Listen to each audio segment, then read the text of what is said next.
Hi, I'm Leslie Palma with Priests for Life, here with a Prolife Newsbreak.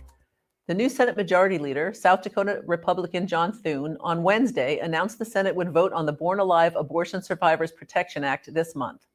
The bill, which has twice passed the House but never made it past a procedural vote in the Senate, mandates emergency life-saving care for newborns who survive an abortionist's attempt to end their lives.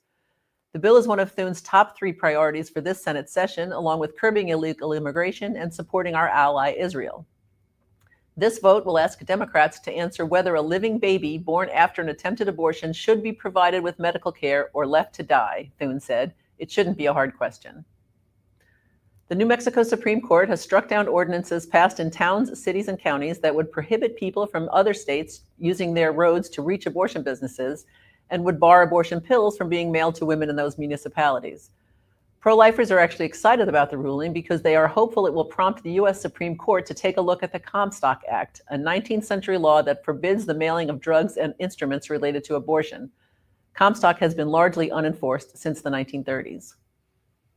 A bill introduced in the Indiana Senate would ban all abortion drugs with no exceptions, impose criminal penalties for those who prescribe or possess the drug, ban Indiana nonprofits from helping women pay for the pills, and bar insurance companies from covering chemical abortion. The bill also would require women seeking surgical abortion under the state's rape and incest exceptions to provide a signed affidavit to a doctor stating why she is seeking an abortion. Florida was in the news this week after an Orlando doctor was fined $10,000 for performing an abortion without observing the mandatory 24-hour waiting period.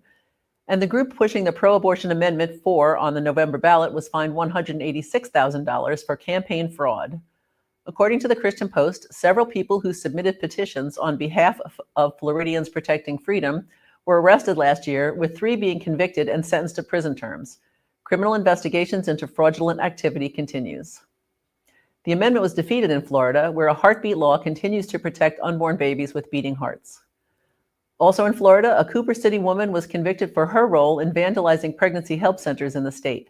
Gabrielle Oropeza and 3 others who previously pleaded guilty spray painted the facilities with threatening messages, including, "If abortions aren't safe, then neither are you. Your time is up. We're coming for you, and we are everywhere."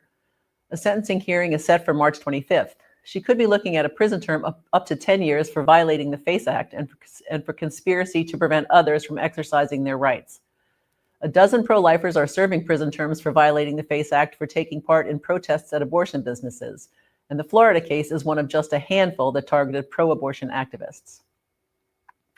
The director of the Texas Medical Board has retired after it came to light that in addition to the $185,000 a year state job he has held since 2012, he also had been employed at a Planned Parenthood in San Antonio since 2011. As director of the medical board, Dr. Thomas Bread was responsible for granting medical licenses to physicians and taking disciplinary action against those who violate state laws or medical standards. Abortion has become very rare in Texas since a heartbeat law was enacted in September 2021, and the repeal of Roe v. Wade in 2022 led to more protections for the unborn. Washington State has embarked on a pilot program to allow pharmacists to prescribe deadly abortion pills used in chemical abortion. Pro-life advocates see this as further proof that the abortion industry does not care about women's health or safety. Pharmacists who do not receive clinical training should not be distributing these dangerous drugs, according to Dr. Ingrid Skopp, director of the medical affairs for the pro-life Charlotte Lozier Institute. By pushing these medically unsupervised abortions, the FDA and abortion advocates continue down the slippery slope of chipping away at medical standards for women seeking abortion, Dr. Skopp said. That's what's making news this week. Thank you for tuning in, and please keep in mind always that life is the only